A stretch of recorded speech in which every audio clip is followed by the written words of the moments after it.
Tarquinia es una ciudad con impresionantes edificios medievales y renacentistas, pero es de obligada visita al Museo Arqueológico, cuya entrada combinada con la necrópolis de Monterrossi tiene un precio de 10 euros.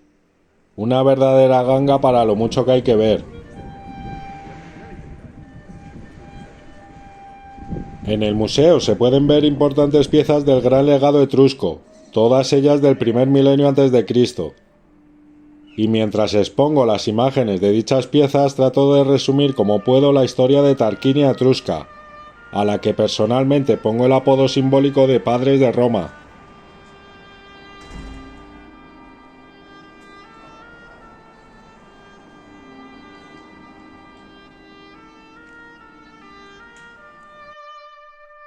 Para hablar sobre el origen de Tarquinia hay que pisar charcos fanganosos, pues ya los historiadores antiguos crearon diferentes mitos e hipótesis al respecto, y la arqueología actual no ha podido verificar ni desmentir estas hipótesis. Para algunos historiadores, el origen de los etruscos hay que situarlo en el convulso mundo de finales de la Edad del Bronce y principios de la Edad del Hierro, en el período que abarca del siglo XII al X a.C., donde las rutas comerciales se deterioran, los imperios se extinguen y los pueblos se trasladan buscando nuevos asentamientos.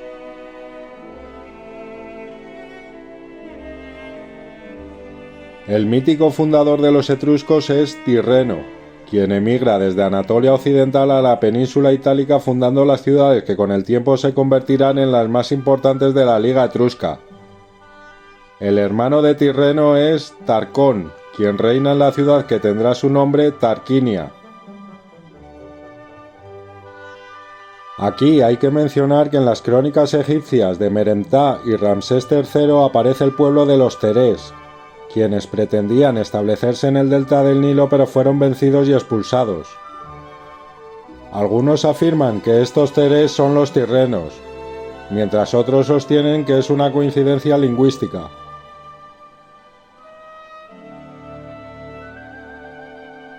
Historiadores antiguos aseguran que esta ascendencia anatolia de los etruscos no era así, y que se había producido de manera independiente por los pueblos itálicos de esta zona.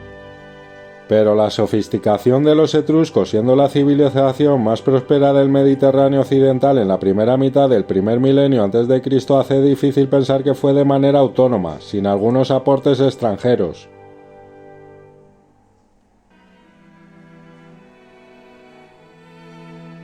Los latinos los llamaban etruscos, los griegos tirrenos, aunque ellos mismos se denominaban rásenas. Esto, unido a que en sus primeros tiempos realizaban la cremación de los difuntos, llevó a pensar que fueron celtas que descendiendo de los Alpes forman los reinos etruscos, aunque esta hipótesis queda descartada.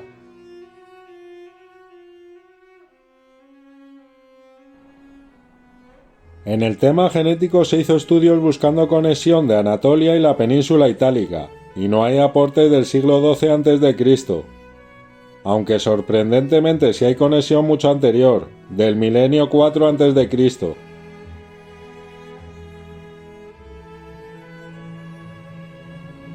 Con el tema de la escritura es meterse en un charco sin fondo, y solo decir que la única escritura parecida está en Lemnos, isla situada entre Anatolia y Grecia. Sobre el origen etrusco debo añadir de mi cosecha lo que yo llamo el eslabón perdido, a los pueblos sardos de Cerdeña que dominaron la ruta del estaño en el segundo milenio antes de Cristo.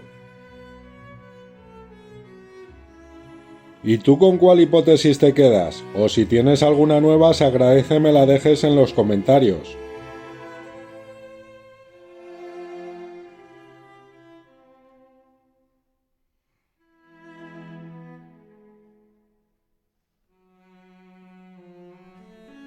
Sea como fuere el origen de los pueblos etruscos, lo que no hay duda es que a lo largo del primer milenio antes de Cristo reciben influencias directas de Anatolia, Grecia y Fenicia, lo que lleva a una cultura muy sofisticada. Para mediados del siglo VII a.C., Tarquinia goza de gran prosperidad y recibe entusiasmada a un acaudalado inmigrante que cambiará el rumbo de la historia. Se trata de de Marato de Corinto. Demarato pertenecía a una familia del clan de los Baquiadas que reinaban en Corinto, pero por alguna razón fue expulsado y tiene que emigrar estableciéndose en Tarquinia, donde será bien acogido debido a sus riquezas. En Tarquinia se casa con una mujer de la realeza etrusca, perteneciendo desde entonces a la aristocracia.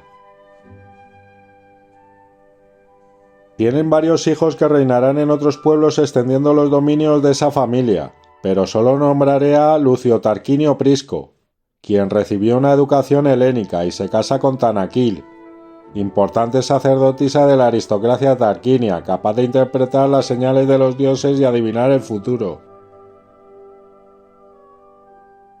Ambos se trasladan a Roma, que por aquellos tiempos era un reino insignificante, y se hacen amigos del rey Anco Marcio.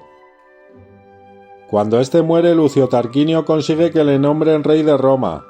Hasta ese momento Roma no era más que un poblado de cabañas, pero Lucio Tarquinio Prisco ordena la construcción de grandes edificios e infraestructuras de piedra, donde destacan el templo de Júpiter, el Circo Máximo o la Cloaca Máxima.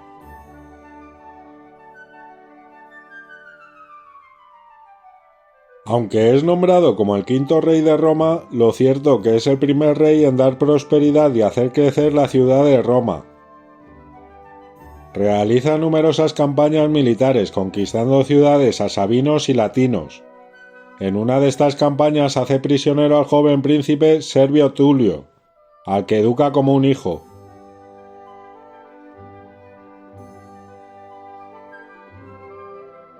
Tras la muerte de Lucio Tarquinio Prisco, su mujer Tanaquil realiza una estrategia para que sea nombrado rey Servio Tulio, quien según la tradición se trata del rey más querido y admirado por la población romana, imponiendo reformas sociales y militares, además de dotar de nuevas infraestructuras a la ciudad. Será asesinado por su yerno Lucio Tarquinio el Soberbio, posiblemente nieto del anterior Tarquinio. El Soberbio reina en Roma asesinando a sus adversarios políticos. Según la tradición, su hijo Sexto Tarquinio viola a una joven Patricia, y se producen serias revueltas teniendo que exiliarse a Tarquinia, donde arma un ejército junto a otras ciudades etruscas, pero son derrotados por los romanos. Vuelve a intentarlo como aliado de otras ciudades latinas, pero es igualmente derrotado, teniendo que exiliarse a Cumas, donde muere poco después.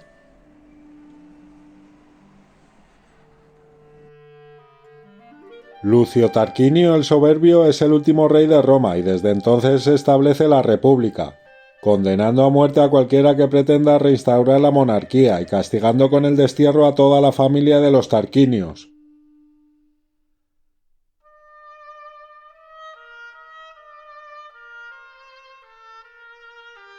El legado etrusco quedará patente en las costumbres y organización romana, aunque en muchos casos dicho legado se va diluyendo tanto en las formas como en su comprensión. El caso más famoso es el de los combates de gladiadores, supuestamente heredado de los etruscos que se comenta hacían estas luchas con los prisioneros de guerra.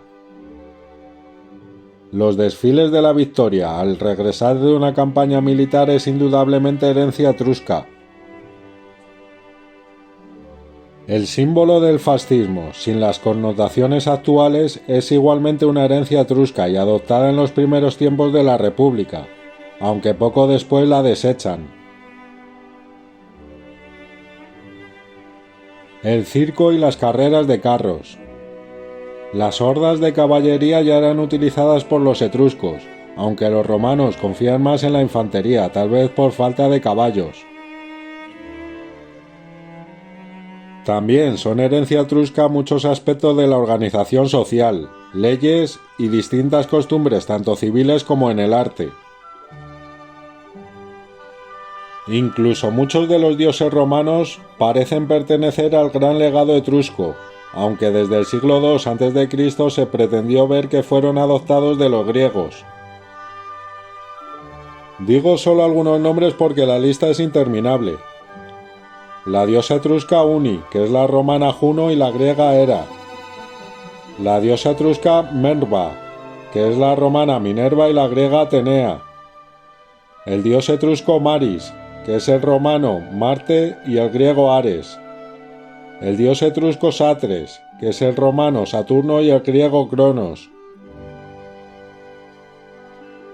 el dios etrusco Netuns, que es el romano Neptuno y el griego Poseidón, el dios etrusco Aplu, conocido como Apolo para romanos y griegos, el dios etrusco Hercle, que es el romano Hércules y el griego Heracles.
Tras visitar el Museo Arqueológico deambulo por las encantadoras calles de Tarquinia, con varios alicientes que ver.